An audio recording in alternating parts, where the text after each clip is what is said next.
你中意金黃香口嘅煎蛋，定係滑捋捋嘅滑蛋呢？我今日呢個蝦仁炒蛋就包含晒呢兩種嘅雞蛋喺入邊。做滑蛋蝦仁嘅話，用呢一隻已經去咗頭、去咗腸嘅中型 size 急凍蝦去做，就比較方便啦。蝦仁就唔需要預先解凍嘅，要用佢嘅時候就放喺一個碗入邊，揾水浸住佢，然後將啲蝦放喺星盤入邊，水龍頭開住少少嘅水，令到啲水可以不停咁樣流動，咁樣大概浸佢10到15分鐘就解好凍噶啦。將解好凍嘅蝦仁同佢剝殼，然後就檢查一下個蝦背仲有冇啲黑色嘅腸喺度，有嘅話就清走埋佢。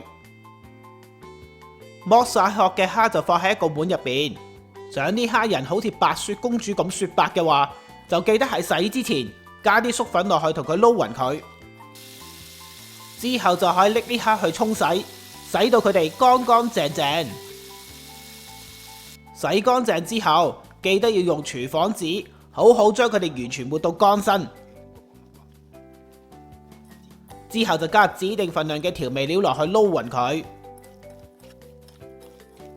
然後就可以冇遮冇掩咁樣放喺雪櫃嗰度醃佢，至少都要30分鐘。醃緊蝦嘅時候，我哋就可以預備一啲韭黃，將啲韭黃切斷之後就可以放埋一邊備用。跟住就要準備雞蛋嘅調味料，將指定份量嘅調味料加啲水落去攪勻佢。調味料準備好之後，就要準備雞蛋，將指定嘅雞蛋放喺一個器皿入邊，然後就用一個發蛋器，又或者一支叉或者筷子都得噶啦，將啲雞蛋發好變成蛋漿。要煮出嚟嘅雞蛋夠晒滑溜嘅話，就一定要喺個蛋漿入邊加啲油落去。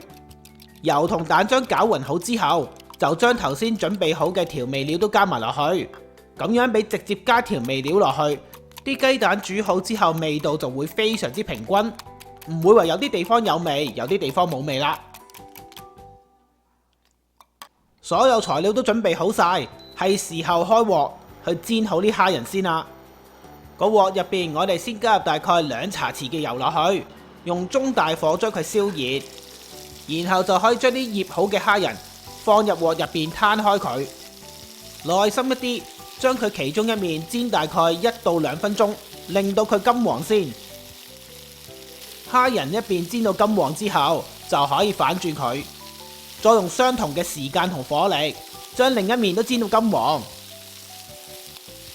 煎到2面金黃嘅蝦仁就可以先拎起備用。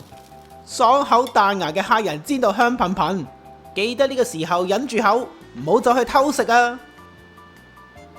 整好蝦仁之後，就係時候去整滑蛋啦。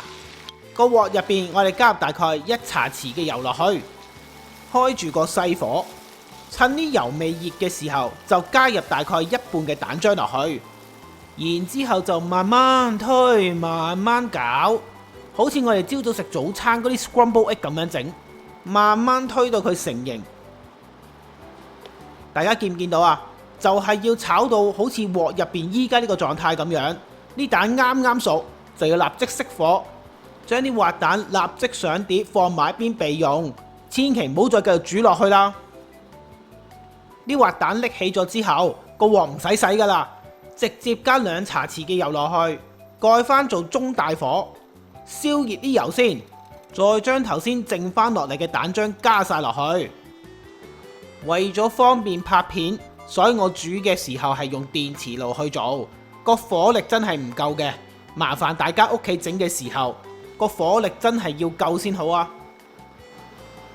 煎到啲雞蛋起泡泡嘅話，即係底嗰部分已經熟噶啦，呢個時候就可以加入頭先煎好嘅蝦仁落去，盡量將啲蝦仁平均鋪喺蛋嘅每一個地方。再煎到大概30秒度，你就可以加啲韭黃同埋啲蔥粒落去，然後就可以將個雞蛋反轉，再用鑊鏟將佢哋切成一塊塊，不過就唔好切得太碎。最後就將頭先煮好咗嘅滑蛋加埋落去，然後將佢哋完全撈勻就可以上碟噶啦。金黃香口嘅煎蛋，再加滑捋捋嘅滑蛋，合拼而成嘅滑蛋蝦仁，絕對係極級嘅享受。最後醒多個 tips 俾大家，如果你唔想啲蝦仁炒完之後係咁出水嘅話，記得喺煎蝦之前再撲啲粟粉落去撈勻佢，咁樣煎出嚟嘅蝦呢就唔會飆水，而且食落去呢就更加香脆噶。覺得呢個食譜做得唔錯嘅話，希望你可以俾個 like 我，或者留言話我聽你對呢個食譜嘅意見。最好呢當然 share 埋俾你身邊嘅朋友啦。